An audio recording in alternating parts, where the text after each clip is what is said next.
Welcome back. We are nearly $20 trillion in debt now, and House Minority Leader Nancy Pelosi says former President George W. Bush and not President Obama shoulders the blame for over $9 trillion in debt the nation has amassed during the past 8 years in office. Listen to this. Much of the increase in the national debt that has occurred during this time still springs from two unpaid for wars. Absent the work of President Obama, this national debt would be even higher. So who is really to blame here? Chuck Rocha is a fellow at the Center for National Policy and the president of Solidarity Strategies. Matt Schlapp is chairman of the American Conservative Union and former deputy assistant and political director for President George W. Bush. Good morning to both of you. Thanks for waking up so early for us. Morning. All right, so I want to start with you, Matt. You know, it seems like the theme for Democrats lately has been the blame game. It's anybody else's fault but our own. Yeah, and I just love Nancy Pelosi bringing up these, what she calls unfunded wars when, intelligence reports have been widely reported that that the Taliban decided not to attack America again because of the war in Afghanistan. So it's amazing that defending the country from terrorists is now just considered wasteful Washington spending. And at what point will the Democrats get to the point where they, take responsibility for their own actions? In the last 8 years, President Obama has added more to the federal debt than any president in the history of the country. By some statistics, more spending under Obama, or more deficit spending under Obama, than all of his presidents before him combined. So I'd like the Democrats to take just a little bit of responsibility here, Abby. Chuck, respond to that. Who is to blame here? Well, I think that there's a lot of people to blame, and I think that that Nancy Pelosi does bring up a good point that these wars were not funded. It was a big part of the debt, but I don't see that as standing alone. I think there's a lot of blame to go around on both sides of the aisle. I think that's why the popularity of the guys behind me in Capitol Hill is about 18 or 20%. I think when you run to the extreme right and you run to the extreme left, you leave out a lot of hardworking Americans in the middle, and they want to see results. They want to see the debt come down, but they also want to see job creation. So I don't see like throwing hate at either one of the extreme sides is the solution. Matt, it's interesting. I mean, you think about the past 8 years. There's certainly not been a focus under President Obama's administration on handling our debt. When I said we're now nearly $20 trillion in debt, that is not a place anyone wants to be. No, that's exactly right. And look, I agree with Chuck. It's not like Republicans have clean hands here. One of the big mistakes we've made under the Obama administration is that actually John Boehner and now Paul Ryan and Mitch McConnell, they've done a pretty good job with the tiny little sliver of spending that's called discretionary spending, which is what you all have to cover when government's getting shut down, there's not a budget deal.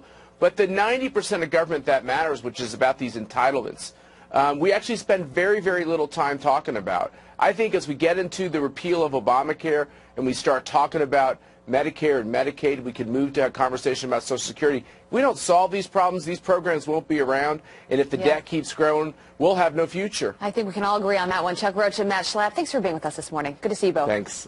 Thank you. Well, it's that time of year again. Thousands of international leaders heading to Davos for the World Economic Forum. Yeah, China's President Xi Jinping expected to push for globalization while warning that populism could lead to war and poverty. It's the first time a Chinese leader will attend the forum. So what should we expect? Here to weigh in is the host of Varney and Company on the Fox Business Channel, Stuart Varney. Stuart, I think my invitation to Davos was lost in the mail. I don't know about yours. They wouldn't allow me in. Yeah, they wouldn't allow you in? Well, they would, but look. What are they talking about? Look, this is the week when Trump's America First policy clashes directly with the globalization open borders crowd in Davos.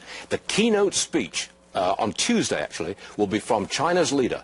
And he's going to say that he's going to lead China's new role as a leader in promoting globalization. What does so that there mean? you have it. Trump versus China in Davos, writ large on the world stage. Big deal. So when we think of globalization, we think of open borders, free trade. Is that what he's saying? Because I don't buy it. At the moment, the trade agreements around the world work very much to China's advantage. They've got pretty much good access to all major markets around the world, especially the United States. States. Trump wants to reverse that to some degree. How much, we don't know, but he wants to reverse it. So here you have a lot of noise going to be made. The elites, they're all gathering there. This is the top media people, business executives, government, the whole ball of wax. They're all there in the Alps in Davos, Switzerland. The elites are all congregating, and China's leader's going to address them and say, hey, globalization is great. They're talking and they're giving speeches, but what are they going to do? How are they going to stop what, Trump clearly has a pulse of people who want a country, they want borders, they want America first. What can they actually do? Oh, I think they're in trouble because voters around the world are beginning to say, hold on a minute, this globalization isn't necessarily working for us. But however, I got to say that Trump's America First policy is enjoying a large degree of success, which is being ignored because of all the noise being made about the inauguration on the left. And look at this. Ford Motor Company has said, no, we're not going to build that $1.6 billion plant in Mexico. Instead, we're going to put $700 million into a plant in Michigan. Yeah. IBM has said, we're going to create 25,000 new jobs in the next 5 years. Quality jobs. But the biggest deal of all is Amazon. It's huge. Amazon is going to create 100,000 full-time, full-benefit jobs in the next 18 months in the United States. He's not even in office yet. You think about, you reverse this, and you think about President Obama before he came in. If this were taking place, that's all mainstream media would be talking about. Yeah. Yes, but it's not. Economic success. That's why I'm so tired this morning, is because so much winning. Like, I'm already getting exhausted, tired. really. Well, I just gave you 3 examples. There's a lot more. Exactly. A lot more. There's a stack of companies. But they're trying to get on Trump's good side. They say, look what we're doing. Because they don't want to be pressured by the incoming president of the United States. Well, and there's a couple of things. You bring up a great point. Amazon, for instance, we heard word of this mysterious wireless network that they want to set up in Washington State, and they want Trump administration approval to be able to test this new wireless system that they're rolling out. And let's not forget, Amazon co-founder, or founder, I should say, is Jeff Bezos, who also owns outright the Washington Post. Sure. And the Washington Post is the most vehemently anti-Trump publication in America at this moment. So maybe Amazon is beginning to say, we don't want problems with Mr. Trump. So 100,000 new jobs, extra program up there in Washington State. Maybe they're trying to get on his good Well, they're side. also not going to do something that cuts against their bottom line. And if he does change the regulatory and tax environment, then that's going to benefit them. That is the carrot. Yeah. We'll give you lower taxes and deregulation, stay in America, grow in America. That's my message. Well, you may not be invited to Davos, but you're always invited here. We love you on the couch, Stuart. It's 7:49 on a Sunday. We love it. We don't have the caviar that they do, but we have other stuff. But we've got some dried bagels out there. Stuart, great to see you this morning. We've still got a huge show ahead this morning. Ed Henry, Kellyanne Conway, and South Carolina Senator Tim Scott to discuss Trump's battle with Congressman John Lewis. They're all joining us live. What other show can say that at 8 a.m. they've got their own ice skating rink outside and a synchronized skating team doing this? I didn't even know there was synchronized ice skating. You didn't? It makes sense. Well, we've got a little surprise for you because later you're going to be in a leotard and you're going to be learning how to do synchronized ice skating outside. Yeah, because you kind of had an ego earlier in the show. You were like, I'm pretty good at skating. Did we get the pink? I ordered a pink leotard for Pete. Did it come yet? I'll do whatever Clayton asks. Not here. If you have one, and a feather boa, I'll wear it. And that will be so synchronized, it's not even funny. Well, we'll be skating later on in the show, I think. It's like that sumo wrestler commercial. Remember the Mighty Ducks? Yeah. That will be me. Yeah. It will be me. Cannot wait for that. All right, we do have some other headlines to get to this morning. Inauguration officials have one chance to work out any kinks at the ceremony at today's dress rehearsal. In just a few hours, 4 U.S. Army members will stand in for the President-elect, Vice President-elect, and their wives to do the complete walkthrough. It involves everything from moving around with a protective detail to standing for the oath. Well, if he rips it up, we will burn it. The Deputy Foreign Minister of Iran just issuing a stern warning to President-elect Trump over the controversial Iran nuclear deal. He says the country will refuse to negotiate or change any part of the deal like Mr. Trump has previously hinted at. The announcement coming on the 1-year mark of its start. And this story is pretty amazing. A heartwarming reunion, 18 years in the making. A girl kidnapped just 8 hours after birth finally meets her biological parents. Police tracking her down through DNA testing. Kamaya Mobley's father says he always knew that this day would come. Listen. I never gave up hope. Always thought I'd find her. Always thought I'd find her. Well, the woman who allegedly stole Kamaya at birth is facing life in prison on kidnapping charges. However, the 18-year-old defending her captor posting this picture of the two of them on Facebook, saying, "My mother is no felon." Can you hear me now? A woman going to extreme measures to get payback against T-Mobile by, look at this, driving her SUV right through the store. You see her hop the curb before ramming through the glass doors in Palm Springs, Florida. Once inside, police say she smashed display cases, ranted about getting poor service on her birthday. Damage estimated at 30 grand. So she got out her squeegee after she smashed through. This is no joke. And she started smashing display cases with the squeegee, wanting better cell service. That's a bad service. You know, I'm not condoning that. I'm just saying, I think we all Look, she just sympathize. right on in. That's right. I mean, usually you see it, if it's an accident, it's fast. She's slow. She's like, I am driving. But then to follow through, like you said, get out and smash all the cases. You're right. It was kind of like a slow drive. She's like, just like your service, I'm going to drive slowly right through your windows. There you go. All right, well, let's talk about what's happening with Inauguration Day, because some Democrats and celebrities are now totally backing out, saying they are not supporting President-elect Donald Trump. They're not going to be there, and they're not showing up at his he's not a inauguration. legitimate president. He's not a legitimate president. And Donald Trump yesterday responding to John Lewis, remember civil rights icon John Lewis, who came out and said he's not a legitimate president. This is what Trump said yesterday on Twitter. Congressman John Lewis should spend more time on fixing and helping his district, which is in horrible shape and falling apart, not to mention crime-infested, rather than falsely complaining about the election results. All talk, talk, talk, no action or results. Sad. Well, now there's backlash over that tweet. Yeah, so he tweeted that yesterday morning when we were live on our show here, and the rest of the day, Twitter was just up in arms. Liberals tweeting out about this, really hitting on race, Pete, as you mentioned. No surprise here, Nancy Pelosi tweeting this ahead of MLK Day 2017. Let's remember that many have tried to silence John Lewis over the years. All have failed. And Cory Booker says anyone who attacks John Lewis loses legitimacy in my eyes, especially someone who made such a craven effort to delegitimize Barack Obama. Then Bill Kristol, who is a conservative and part of the Never Trump conservative, said this: "It's telling, I'm afraid, that Donald Trump treats Vladimir Putin with more respect than he does John Lewis." It's so across the board, especially from the left, predictably apoplectic. Like somehow pushing back on John Lewis he's making a racial charge, or he's taking away from what John Lewis did 50 years ago, which everyone honors and recognizes as heroic. But you can push back on someone who says, remember who started it, like you said last hour. Who threw the first punch? You call me illegitimate, I'm going to punch back. It's what Donald Trump has done from the beginning. Yeah, but you know, you would not know who threw that first punch. If you were watching the mainstream media talk about this war of words yesterday, watch this.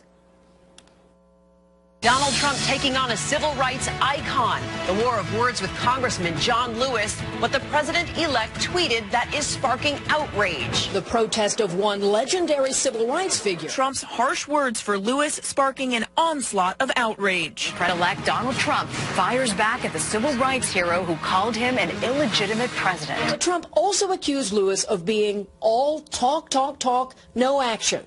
A charge that seemed to ignore Lewis's history. Beaten and jailed in the struggle for civil rights.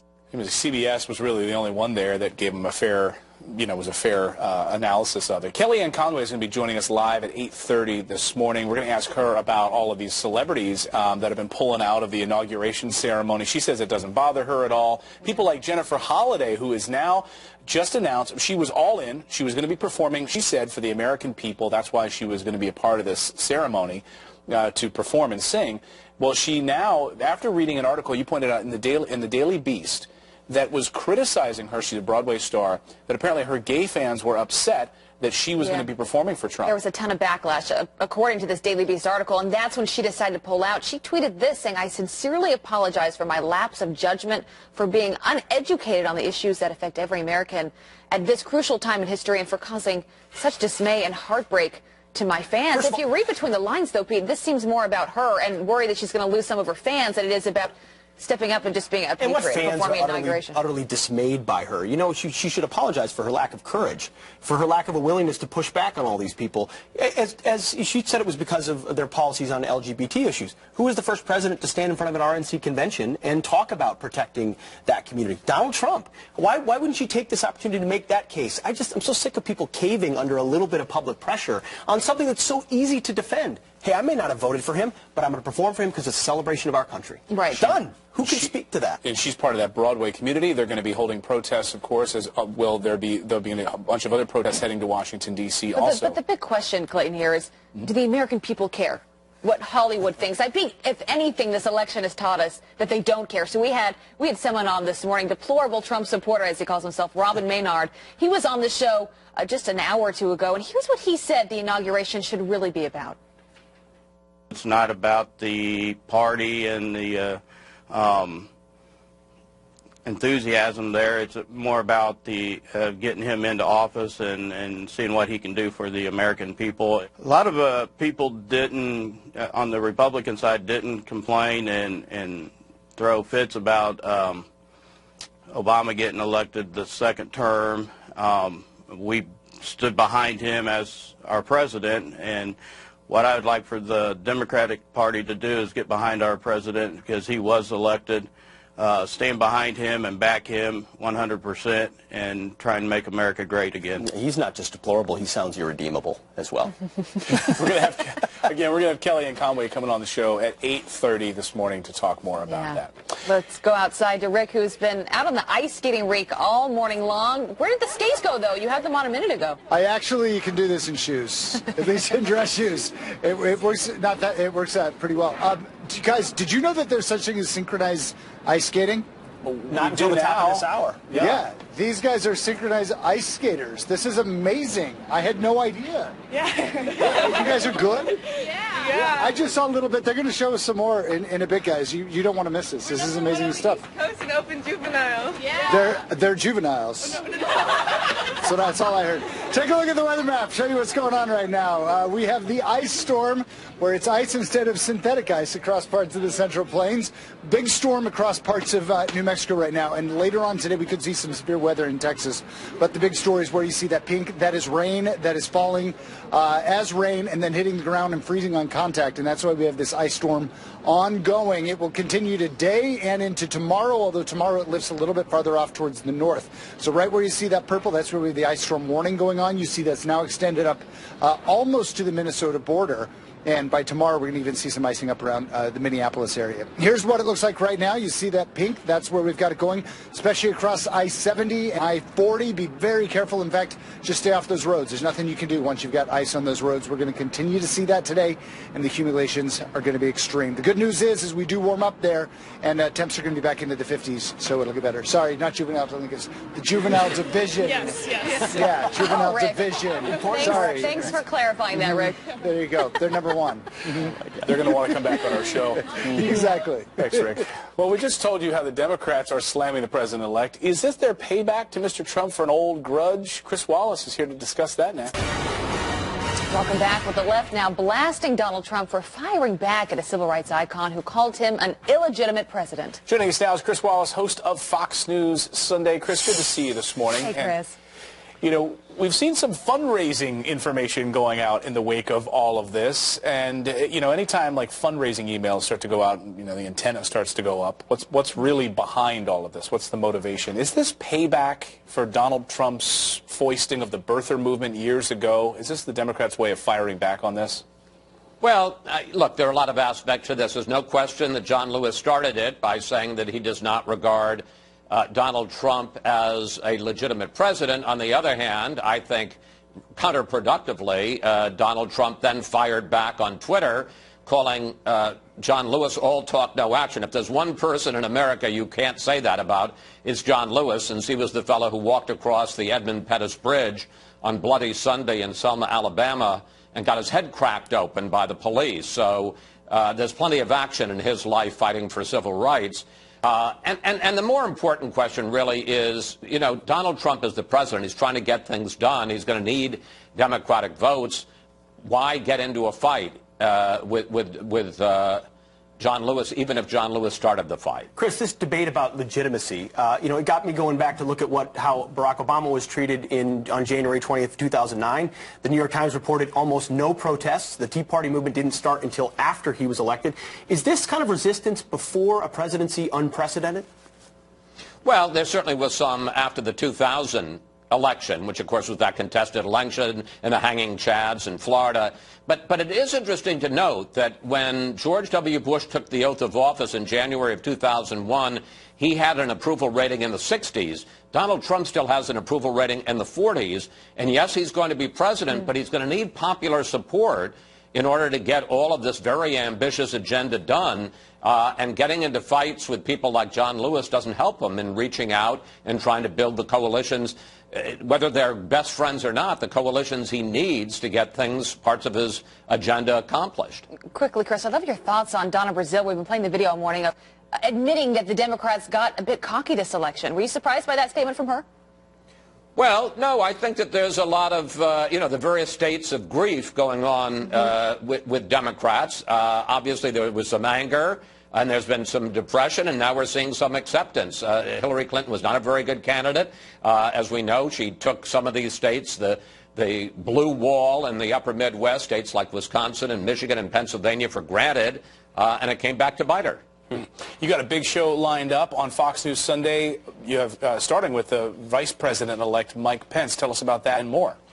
Well, let me just say, here in the studio, we're swarming with Secret Service and dogs sniffing out various things because all the security is up. We're going to have the Vice President-elect obviously talk about the John Lewis controversy, talk about that unverified, completely unverified dossier that the intelligence community handed over to Trump, and more importantly, talk about the Trump agenda and the message of the inauguration. And then, as if that weren't enough, we're also going to have an exclusive interview, exit interview with John Brennan, the CIA director. One of the questions for him, why on earth did the intelligence community think they should hand over this completely unverified Oppo research about Donald Trump, which very quickly made it into the public airwaves. That'll be very interesting. A big week ahead. Chris, we look forward to your show. 2 great interviews. Good to see you this morning. Thanks, Chris. You bet. Thanks, guys.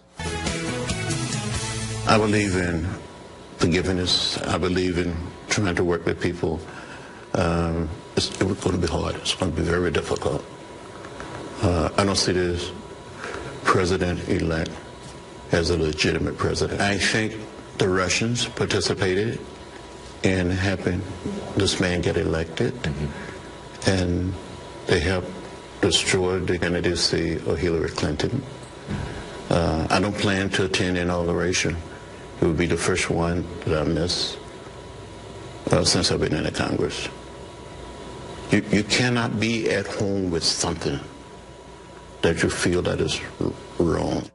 That's Representative John Lewis. Kellyanne Conway, senior advisor to President-elect Donald Trump, who certainly has his ear, is joining us in the studio because you were speaking to the President-elect just moments ago. He called as literally right as we're sitting here. That's the President-elect, always engaged. So he fired off a series of tweets yesterday, and this is what's caused this firestorm. We'll get you to respond to this morning how this went. But he sent this yesterday morning during our show. This is the one that went out last night. This is the one that came out later in the day. Because there were 2 in the morning talking about all talk, no action, and then later in the evening he wrote, Congressman John Lewis should finally focus on the burning and crime-infested inner cities of the U.S. I can use all the help I can get. His point is there's problems that need to be fixed. This isn't about... And we like to work together. I mean, exactly. Look, Donald Trump went out there and he boldly went where very few Republicans would ever go before. He went to the inner cities and he said, what do you have to lose?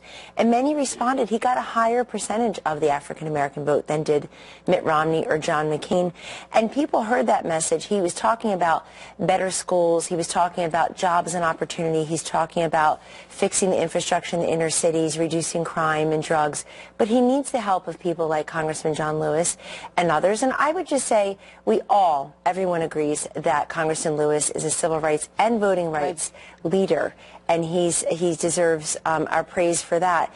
But it is disappointing to hear somebody who has such an important voice and platform to say what he said about the president, which, by the way, is just false. He is a legitimate president. He won over 2,700 counties. He flipped 200 President Obama counties, or now Donald Trump counties. And in John Lewis's state of Georgia, Donald Trump won by 5 points, and he won 128 counties. Hillary Clinton won 31 counties in Georgia. So we need to work together to help the inner cities and everyone else in America, and we would like his help. Right. No, here's the interesting thing, though. The tweet that he sent out yesterday, and we reported on our show, it didn't have anything to do with race. It didn't have anything to do with John Lewis's past. And you saw how it played out yesterday with Democrats tweeting about this, the mainstream media turning it into that debate. What do you make of that? Abby, disappointing but not surprising. The media got this party started earlier in the week by talking about and publishing the fake news to call into question Donald Trump's election. That's where the irresponsibility started, and here we are at the end of the week still talking about it in a different form. Donald Trump, as president, as the newly elected president, in those wee hours of November 9th, made very clear he is going to be the president to all Americans, including those who did not support him. That has never changed. His inaugural address will be very visionary, will be very inclusive, and I really hope those who are planning protests and hashtag not already have been protesting. Hashtag he is your president. Get on board. Do you think that they're trying to bait him? That this is a fundraising effort? Because we're seeing now emails going out in an effort to try to raise money on the Democratic side, and they're trying to get under the president-elect's skin. Is it pre-planned? And then pre-planned, and then he jumps on Twitter. I guess the question is, you have his ear. Why would he swing at pitches in the dirt? Does he need to do that anymore? Well, he has the right to defend himself, and he is famously the counterpuncher. If you go back and look, Donald Trump rarely draws first blood. I really respect that about him, and I actually share that trait. He doesn't run around gratuitously picking fights. He's president of the United States. He's going to fix this economy and bring these jobs back from Mexico and China. It's already happening. Look at these private industries, reducing the cost of goods and services, keeping jobs here, bringing them, canceling plans to have their factories moved to Mexico. He's already a man of action. And in fact, but when he's attacked, everybody just says he should be the bigger man. Why is he attacked in the first place? I'm not saying be the bigger man. I'm just saying, should he just ignore it? Like, you know, a lot of these voices. Plenty. Let me tell you something. That man ignores plenty. He has had an unprecedented deluge of attacks, gratuitous and personal attacks against him. I actually think it's the strength of a leader, somebody who can make himself so impervious to most of his naysayers and critics. But he also is responding, ladies and gentlemen, because he has a great message and a plan for our inner cities and for the rest of America.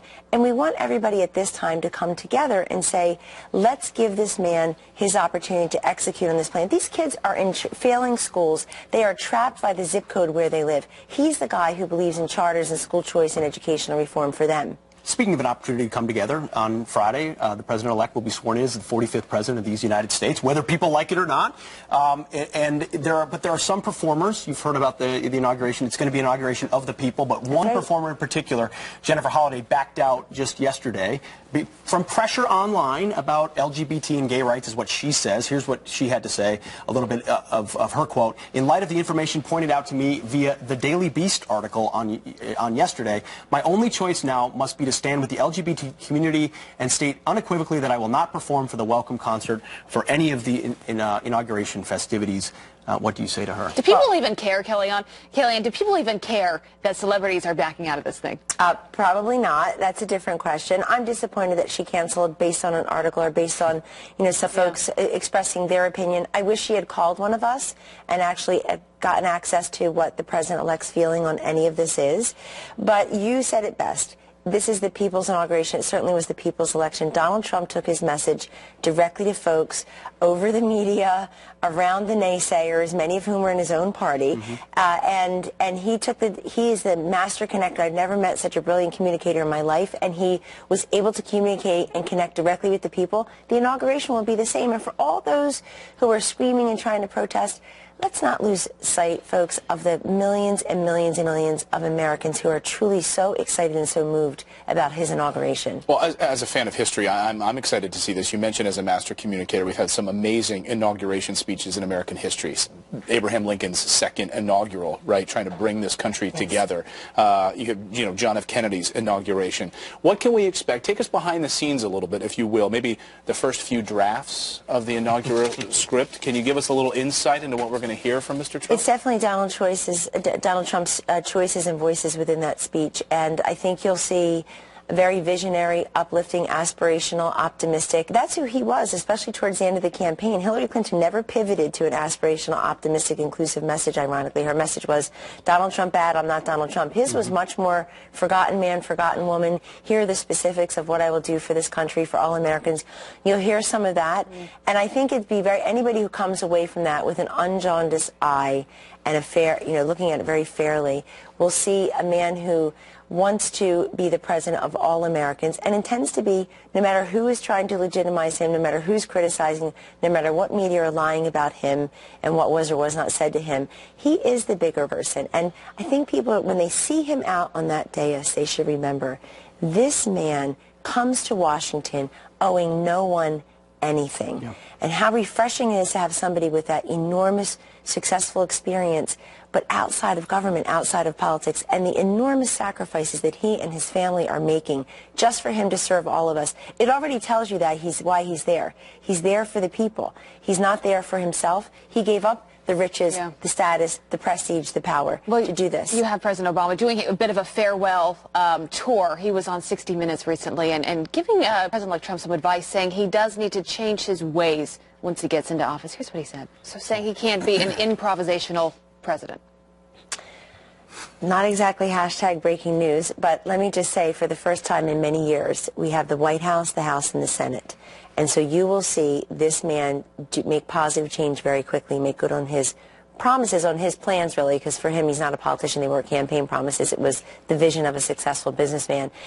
I would say I can't help but think that President Obama, who's been really great to the president-elect, as has the First Lady and as has the senior team, to those of us who are coming in, I can't help but think that they're a little worried that with the swipe of a pen starting Monday, January 23rd, President Trump will undo a lot of the corrosive regulations that we hear every day are strangleholding small businesses. Which ones, day one, should we be anticipating? I won't tell you specifically, but I will tell you that it will feel very differently. There will be some that have to, just these draconian regulations that are either duplicative or really aren't, if you look at them from a best practices perspective, you see that they're hurting more people than they're helping, and we don't need them. And so Donald Trump will undo that. And look, somebody's legacy, a legacy by definition means things that are lasting and durable, not boxes that you checked while you were there that the people don't want. And look, the biggest one, of course, right now, is repealing and replacing Obamacare. And steps were made toward that this very week in the Senate. One of the things that President-elect Trump had talked about, I think a few weeks ago in that 60 Minutes interview, was about James Comey and whether or not he should resign. And he said, I want to meet with him. I want to talk with him. I don't know. I don't know yet. And I like that response. He said, I'm not going to fire someone if I... Well, where does he sit on that issue now? Well, he'll make that judgment and that announcement when he wants. I mean, I can speak from my perspective. I'm always disappointed at just how public and sometimes political some of these figures seem to be. I'm very concerned, and people should realize it is the Trump team, only us at this point, who are not divulging what occurred in a classified briefing. Ladies and gentlemen, it's called a classified briefing for a minute. You have the Vice President of the United States making a comment about it the other day. You have intelligence officials confirming or denying. This is classified information. Why is it top secret? It's top secret not to keep it from public, but to protect the public. Sure. And I very much respect the fact that the President-elect, the Vice President-elect, our incoming Chief of Staff, others who are incoming Press Secretary, others who were in that room are keeping quiet about the specifics. That's the way it must be. But look, this is going to be Donald Trump's presidency very quickly. And everything that he set out to do, you will see in motion very quickly. He said he's going to build the wall and have Mexico pay for it. He'll repeal and replace Obamacare, even as people who rely upon that right now will not be without coverage. But why not buy it across state lines like you can everything else in this Amazon.com economy? Why not have a health savings account with your name on it that you own so that you control your health care spending more? Why not block grant Medicaid to the states so that people who are closest to the people can administer it properly? Quick question. The failing New York Times, as Mr. Trump points out, reported just today that they're saying he wants to meet with Putin in Reykjavik, Iceland. Can you confirm or deny that? I can deny that that's ever been discussed. I got confirmation of that last night because it struck me as odd. Why are they reporting that then? Well, but I think people are trying to say that that this will be his. First of all, they like connecting his name with the Russian leader's name anytime they can. That's number one. Number two, they like to presume they know exactly what he's going to do, just as they knew he was going to lose spectacularly. I mean, betting against Donald Trump and reading his mind are fool's errands. And I would just recommend you would know better than anyone else. That's such a good point. There's a difference between improvisational and unpredictable. And that's right. Being unpredictable has value. Have they spoken at all, though, Vladimir Putin and Trump? That one time that everyone knows about, I think early on after Mr. Trump won the presidency, and he's talked to 100 leaders, he and Vice President-elect Pence. That's what leaders do. They speak to other people, and he's also been incredibly respectful of the fact that he's spoken to them by phone with very few exceptions, not met with them, because we have one president at a time, at least for the next 5 days. Kellyanne Conway, you got a busy week ahead of you. We'll let you. Good luck this week. Thank you so much. Thanks for being here. Really never know what you're going to see on the show. We set up an ice rink on our plaza this morning, just because we can. Yep. Right? We got the permits. I mean, a little ice baby, a little synchronized skating. And Rick was synchronizing with them, but they clearly ditched him. Right. She made the I would have thrown off our game. Yeah. These are actually synchronized ice skaters. We're going to be out there a little bit later. I ordered Pete a pink leotard. Well, Pete didn't know that was a thing. He didn't know that there was something. So if they'll let me, I might try. Why not? I think you should. It won't be pretty. Yeah. That's why, Ed Henry usually would join us on the couch here to talk this morning, but he knew we were going to be doing the ice skating. So he flew as far away as possible. He said, no way, I'm going to go out to Hollywood this morning and get away from that. Ed Henry, good to see you this morning. What are you doing out there? Why are you Sorry, in LA? you've reached the LA Bureau. Our comment line is full right now.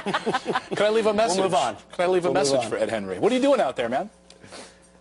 Oh, I was at this great dinner last night for the Professional Baseball Scouts Association. My friend Dennis Gilbert started for these scouts who find these great Major League ball players, and then they end up not making a lot of money. They don't make the millions that the star athletes do. And so I got to meet Tommy Lasorda, Randy Johnson, Bo Jackson, some of the greats of baseball, because I wanted to talk about my book, 42 Faith, that's going to be coming out at the beginning of the baseball season. And I got to meet one of Jackie Robinson's grandchildren, who was actually there, because the book, of course, is about Jackie Robinson. Very so cool. It's interesting because we celebrate Martin Luther King's birthday tomorrow, obviously, and now here we are talking again about civil rights, but in a political context instead of what we should be talking about. Absolutely, and this is just days now before the inauguration, Ed, where President-elect Trump is going to be sworn in as our next president. As we were reporting, just this war of words now between President-elect Trump and John Lewis, and how quickly yesterday to Twitter you had Democrats just jumping on this in terms of race, when that's not exactly what President-elect Trump tweeted originally. Kellyanne Conway was on just a few minutes ago, and here's what she said about that.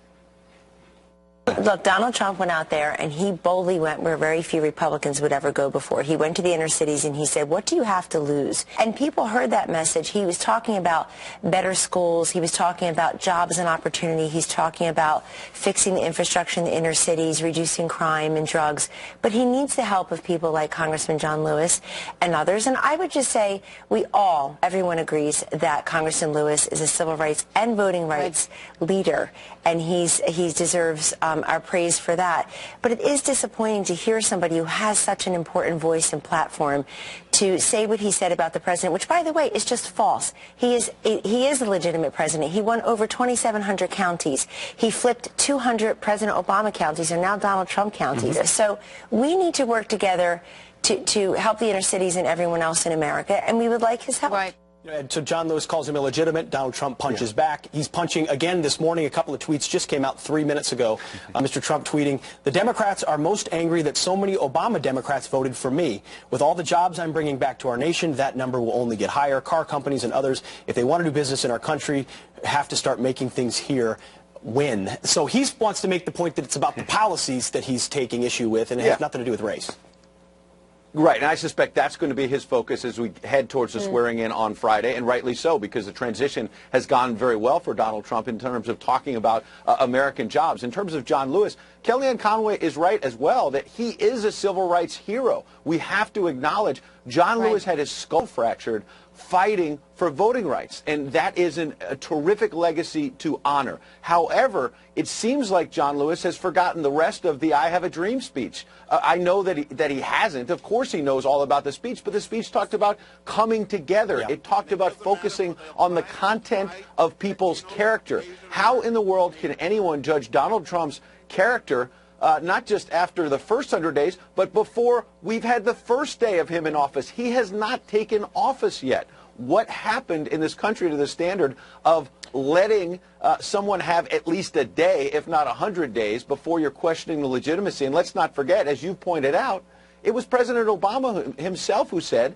this was a free and fair election. Yeah. Well, we also heard, one of the questions I asked Kellyanne Conway was, can we give us a preview of the speech, a little bit of the draft? So I won't tell you what's in the speech, but she said it will be a unifying speech, something that Donald Trump has his hands deeply involved in, and that's something he's passionate about. She also said it will be a short speech. Yeah, short speech, and it's, but a unifying speech. Ed, what do you make of that?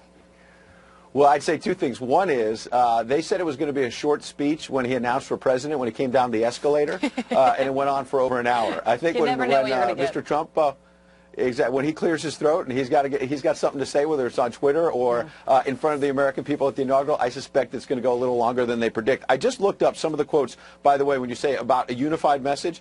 Think about what else was in the I Have a Dream speech. Quote, now is the time to lift our nation from the quicksands of racial injustice to the solid rock of brotherhood. That was Martin Luther King saying, let's come together, let's have brotherhood. I suspect that if Donald Trump talks more about that than this back and forth with John Lewis, well, it's something that's going to resonate and with so this country. Our producers yesterday, and kudos to them, put together just sort of a montage looking back over the years at commentators and liberals and mainstream media that have really laughed and joked about even the thought of Donald Trump becoming president. Watch this, Ed. Donald Trump has been saying that he will run for president as a Republican, which is surprising since I just assumed he was running as a joke. Do it. Look at me. Do it. I will personally write you a campaign check now on behalf of this country, which does not want you to be president, but which badly wants you to run. We better be ready for the fact that he might be leading the Republican ticket. Next. I know you don't believe that, but I want to go on. Sorry to laugh. Which Republican candidate has the best chance of winning the general election? Of the declared ones right now, Donald Trump.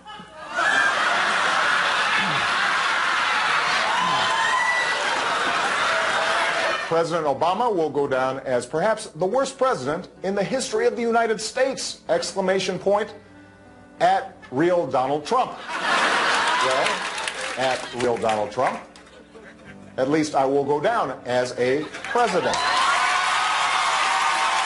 Ed, you talked about the healing themes of the Martin Luther King speech. How can that happen if you're denying it in the first place? Yeah, look who's laughing now. I mean, look, here's the problem. Again, if you look at what John Lewis is saying, questioning the legitimacy, it goes with all of that laughter there, which is the fact that simply the Democrats don't want to admit that Donald Trump won, because the John Lewis comment about legitimacy or not is happening not in a vacuum, but in the context where Democrats for days now, for weeks, have been saying the Russians did it, James Comey did it. Think about a few days ago with this Inspector General investigation at the Justice Department. Now they're not investigating Hillary Clinton's emails. They're investigating James Comey looking at those emails and his public comments and all of that. And yes, there are questions about James Comey's conduct, but to announce that a week before Donald Trump's inaugural, it shows you that the left has simply just not come to grips with the fact that there was a free and fair election, that he is going to be a legitimate president, number one. And number two, what's fascinating about that video, it wasn't just Democrats, people on the left. You had George Stephanopoulos, somebody I respect, a colleague at ABC, laughing it off, openly laughing, saying, I know you don't mean that. Totally. Well, Ed, you were in that room. It was the White House Correspondents' Dinner. I was there as well. I remember back in 2011 when that was what Seth Meyers was joking about, the fact that he'll never actually run. What was classic was Mr. Trump's face in that moment, but was that when he probably decided, I'm going to go ahead and do this? You know, I've heard some people come up with that theory. I was sitting on the dais a few seats from President Obama because I was on the board of the White House Correspondents Association, and people were, looking around, raising eyebrows, saying, boy, Seth Meyers is really singeing Donald Trump. But, number one, I think, yes, does Donald Trump lash out at people? Sure. But he also has a thick skin. He had incoming every single day, even before he was running, but now especially so in terms of people attacking him. It's an onslaught all the time. So was that the defining moment that led him to run? I've heard this theory, and I'm not sure that's true. Ed, I want to get your take on the press corps inside the White House. And there's reports this morning that President-elect Donald Trump's team is reportedly considering evicting the press corps from the White House altogether. Instead, the press corps may work out of the White House Conference Center, which is near Lafayette Square, or in the old executive office building across the street. Sure. What does this have to do with the size or something else going on here? Didn't we hear rumors about this under Obama? I don't know also? how legitimate. Sure, I don't know how legitimate this report is. I mean, we'll have to see whether or not this is really what Sean Spicer is planning to do. I understand it's going to be on Howie Kurtz's show today. Maybe he'll have a chance to address it. I will tell you that when I was covering President Bush for at least about a year, they were renovating the White House press room, so we moved across the street to that White House Conference Center, and it was, I don't want to say a disaster, but it was very difficult because you had much less access to White House press secretary at that time, Tony Snow, and the president, because you were no longer in the White House, on the White House grounds. You were across the street.